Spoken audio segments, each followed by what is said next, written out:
Everybody feels lonely from time to time. When we have no one to sit next to at lunch, when we move to a new city, or when nobody has time for us at the weekend. But over the last few decades, this occasional feeling has become chronic for millions. In the UK, 60% of 18 to 34-year-olds say they often feel lonely. In the US, 46% of the entire population feel lonely regularly. We are living in the most connected time in human history, and yet an unprecedented number of us feel isolated. Being lonely and being alone are not the same thing. You can be filled with bliss by yourself and hate every second surrounded by friends. Loneliness is a purely subjective, individual experience. If you feel lonely, you are lonely. A common stereotype is that loneliness only happens to people who don't know how to talk to people or how to behave around others. But population-based studies have shown that social skills make practically no difference for adults when it comes to social connections. Loneliness can affect everybody. Money, fame, power, beauty, social skills, a great personality. Nothing can protect you against loneliness because it's part of your biology.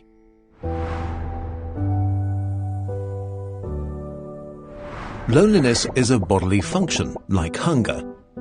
Hunger makes you pay attention to your physical needs. Loneliness makes you pay attention to your social needs. Your body cares about your social needs because millions of years ago it was a great indicator of how likely you were to survive.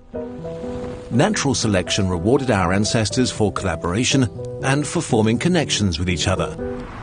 Our brains grew and became more and more fine-tuned to recognize what others thought and felt and to form and sustain social bonds. Being social became part of our biology.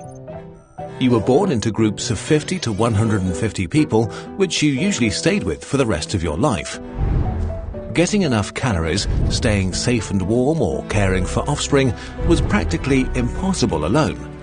Being together meant survival. Being alone meant death. So it was crucial that you got along with others.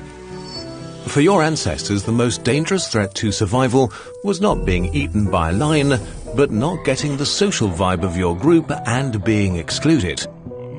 To avoid that, your body came up with social pain. Pain of this kind is an evolutionary adaptation to rejection. A sort of early warning system to make sure you stop behavior that would isolate you.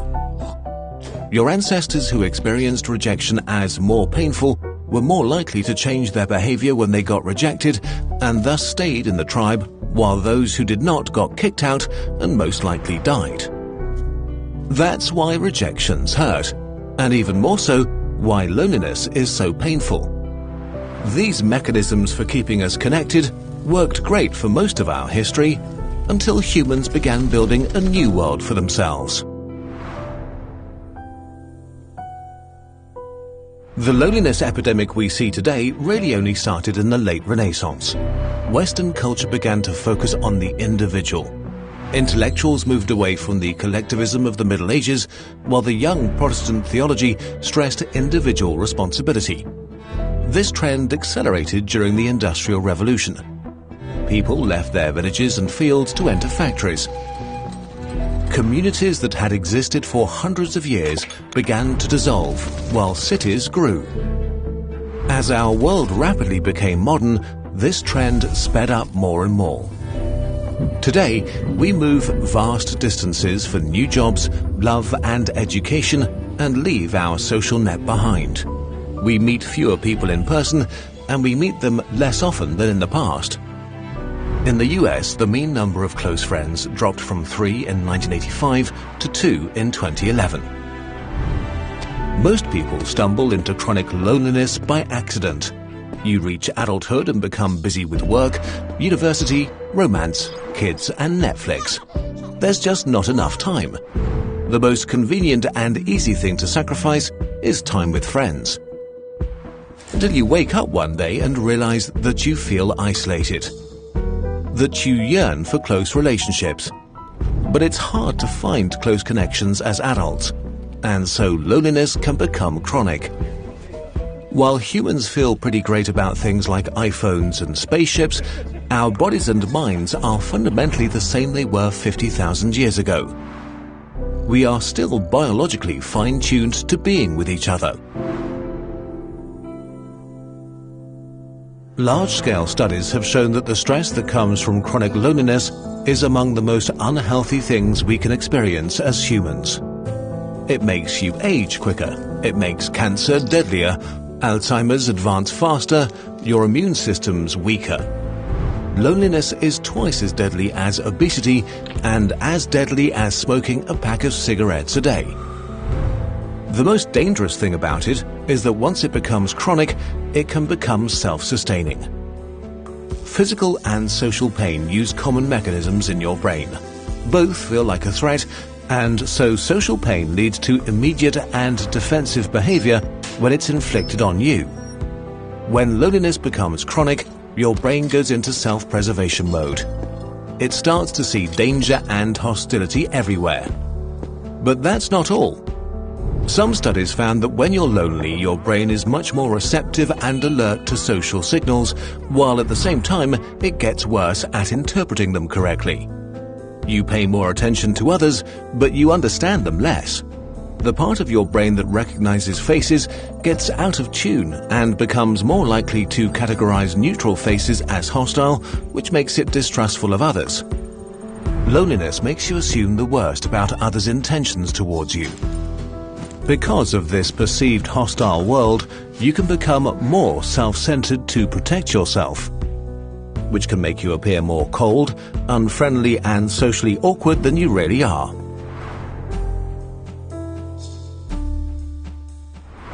If loneliness has become a strong presence in your life, the first thing you can do is to try to recognize the vicious cycle you may be trapped in. It usually goes something like this. An initial feeling of isolation leads to feelings of tension and sadness, which makes you focus your attention selectively on negative interactions with others. This makes your thoughts about yourself and others more negative, which then changes your behavior. You begin to avoid social interaction, which leads to more feelings of isolation. This cycle becomes more severe and harder to escape each time. Loneliness makes you sit far away from others in class, not answer the phone when friends call, decline invitations until the invitations stop. Each and every one of us has a story about ourselves, and if your story becomes that people exclude you, others pick up on that. And so the outside world can become the way you feel about it. This is often a slow creeping process that takes years and can end in depression and a mental state that prevents connections even if you yearn for them. The first thing you can do to escape it is to accept that loneliness is a totally normal feeling and nothing to be ashamed of. Literally everybody feels lonely at some point in their life. It's a universal human experience. You can't eliminate or ignore a feeling until it goes away magically, but you can accept that you feel it and get rid of its cause. You can self-examine what you focus your attention on and check if you are selectively concentrating on negative things. Was this interaction with a colleague really negative? Or was it really neutral or even positive? What was the actual content of an interaction? What did the other person say?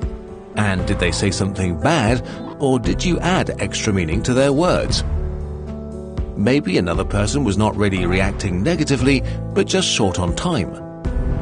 Then there are your thoughts about the world. Are you assuming the worst about others' intentions? Do you enter a social situation and have already decided how it will go? Do you assume others don't want you around? Are you trying to avoid being hurt and not risking opening up? And if so, can you try to give others the benefit of the doubt? Can you just assume that they're not against you? Can you risk being open and vulnerable again? And lastly, your behavior. Are you avoiding opportunities to be around others? Are you looking for excuses to decline invitations? Or are you pushing others away preemptively to protect yourself? Are you acting as if you're getting attacked? Are you really looking for new connections, or have you become complacent with your situation? Of course, every person and situation is unique and different, and just introspection alone might not be enough. If you feel unable to solve your situation by yourself, please try to reach out and get professional help. It's not a sign of weakness, but of courage. However we look at loneliness, as a purely individual problem that needs solving to create more personal happiness, or as a public health crisis, it is something that deserves more attention. Humans have built a world that's nothing short of amazing, and yet none of the shiny things we've made is able to satisfy or substitute our fundamental biological need for connection. Most animals get what they need from their physical surroundings. We get what we need from each other. And we need to build our artificial human world based on that.